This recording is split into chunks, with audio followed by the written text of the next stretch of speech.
তো দেখুন আমাদের শিক্ষা ব্যবস্থার কি অবস্থা। এটা হচ্ছে এটা হচ্ছে ক্লাস 3 বই, ইংলিশ ফর টুডে, একটা মাদ্রাসার বই, ইবতেদায়ী মাদ্রাসার বই।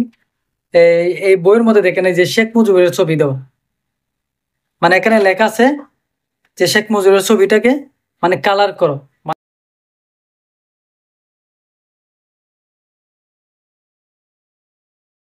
রং করতে বলা হয়েছে। আচ্ছা, এগুলা থেকে কি শিক্ষা নেবে? তারপর আপনারা দেখেন এই যে শেখ মুজিবের ছবি, শেখ মুজিবের মানে সব ফ্যামিলির সবগুলা, সব ছবি ফ্যামিলির।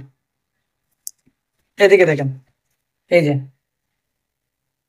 এই, আচ্ছা আমার আমার কথা হচ্ছে মানে এগুলা থেকে শিক্ষার্থীরা কি শিক্ষা নিবে? এই যে ছবিগুলা, এগুলা দিয়ে মানে আমাদের শিক্ষা ব্যবস্থা কোন পর্যায়ে চলে গিয়েছিল আপনারা জাস্ট একটু ইমাজিন করুন, জাস্ট কল্পনা করুন যে মানে কোন পর্যায়ে চলে গিয়েছিল একটা মাদ্রাসার মধ্যে, মানে এই এরকম এরকম এরকম পিকচার দেওয়া, কোনো পর্দা নাই, সে যেই হোক কোনো পর্দা টর্দা নাই।